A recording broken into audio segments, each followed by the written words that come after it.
Tapi lek wong iku manfaat kanggo sekitar iku pengen lebih seneng. Wis dikono letake, Mas. Jadi sampean iki kaya dahulukan lah masyarakat sampean iki. Ngono, Mas. Nek wis nang kene wis terserah sampean iki. Wong sampean ya wis paham, Pak. Apa-apa, Mas. Enggak lek aku pribadi enggak, Mas. Enggak mengikat orang harus seminggu rene ngono. Enggak, Mas. Boten.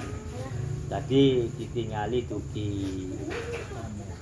dugi napa kesibukane tiyange termasuk tanggoe gak ada repot, gak ada apa. Wis ora usah teko wis, sepenting cuma inti ibadah mang ya dikono iku. Pangeran kon dikir, kon salat, kon poso, kon apa iku.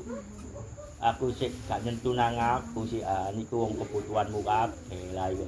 Tapi lek kon ibadah sedekah maka aku tersentuh, aku seneng wis dikono. Di RT ya manfaat. Lek guyon-guyonan wong RT lu ngurusi tanggane yo. Lah iya lah jauh surat kene nyambut gawe moro-moro disusul gak gawe tanda tangan apa iku mah gak nyenengno wong Mas. Gampang. Dadi wis gak usah seakan-akan harus wajib ke sini mboten.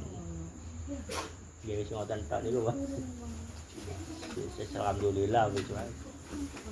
Tapi gak wajib harus ke sini minum. Apa meneh sampean kan ya RT ya. Muga-muga ae lah dadi barokah kabeh. Nggih.